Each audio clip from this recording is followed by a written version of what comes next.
Arabako aldun nagusi jauna eta zurekin batera zaudeten herri agintari, herri ordezkari guztiok, Teknaliaren presidente jauna, UPV Euskal Herriko Unibertsitatearen errektore anderea eta zuekin batera dauden beste ordezkari eta lagun guztiok jaun Andreok, egunon, nire aldetik hitz gutxi izango dira eta ahalik eta gutxien errepikatzeko asmoz, orain arte esandakotik ahalik eta gutxien errepikatzeko asmoz. Gainera ematen du serioegi gaudela gaurko honetan, ez da eta eguna goibel daudelako, baina serioegi gaudela ematen du. Bueno, errektore andereak esaten zuen urratz bat baino gehiago jauzi bat dela eta Teknaliaren presidenteak azpimarratzen zuen balio katearena ere.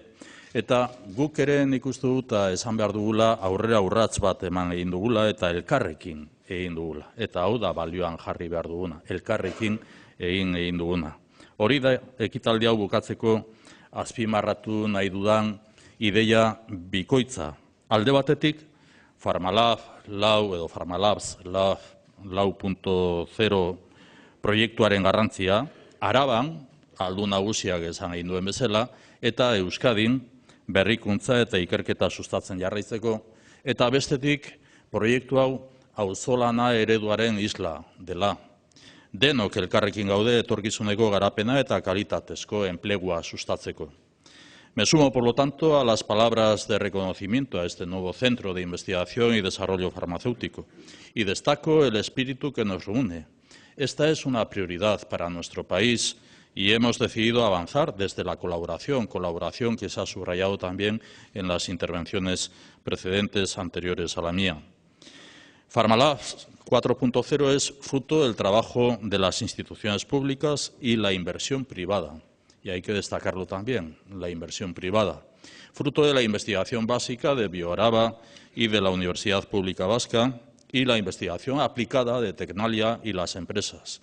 Este polo de desarrollo farmacéutico nos marca el camino a seguir para avanzar en la diversificación económica de Araba y de Euskadi, como subrayaba también el diputado general de Araba. La salud, es decir, la lucha para vencer a las enfermedades y alargar la vida en condiciones de calidad, es uno de los motores de investigación y el desarrollo económico de este siglo. Este proyecto es un activo adicional en el proceso de construcción de un ecosistema vasco de ciencia y tecnología competitivo y con proyección internacional. Y tenemos que generar nuevos polos de conocimiento y de investigación y tenemos que seguir trabajando juntos porque en el escenario global somos un único ecosistema científico, tecnológico y empresarial. Farmalabs proiektuak gure lehentasun bati erantzuten dio. Hau da, osasunaren arloa, RIS-3 espezializazioa adimenduneko estrategia garatzeko.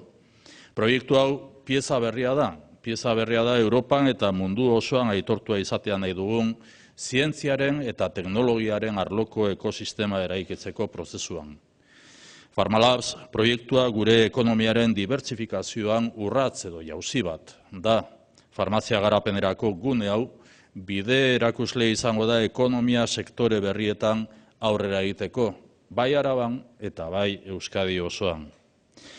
Somos Euskadi reconocidos como la única región de alta innovación del sur de Europa. La única región de alta innovación del sur de Europa. Hemos avanzado, es cierto, pero aún no es suficiente. Nuestro próximo reto es alcanzar la media europea en la inversión en I+D. Y vamos a seguir comprometidos con las inversiones en investigación y desarrollo. Hemos contemplado 28 millones más en I+D para el próximo año hasta alcanzar los 461 millones de euros. Y reitero, por lo tanto, el llamamiento para negociar y acordar el proyecto de presupuestos que nos afecta al Gobierno vasco como al conjunto de las instituciones vascas para el próximo año 2019 desde el realismo y desde la responsabilidad.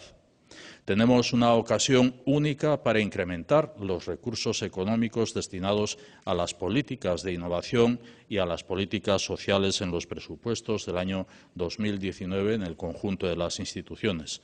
Es una oportunidad que no deberíamos perder. Nuestra mano está tendida. Beraz, datorren urteko aurrekontuak adosteko atea irekita dugu denok.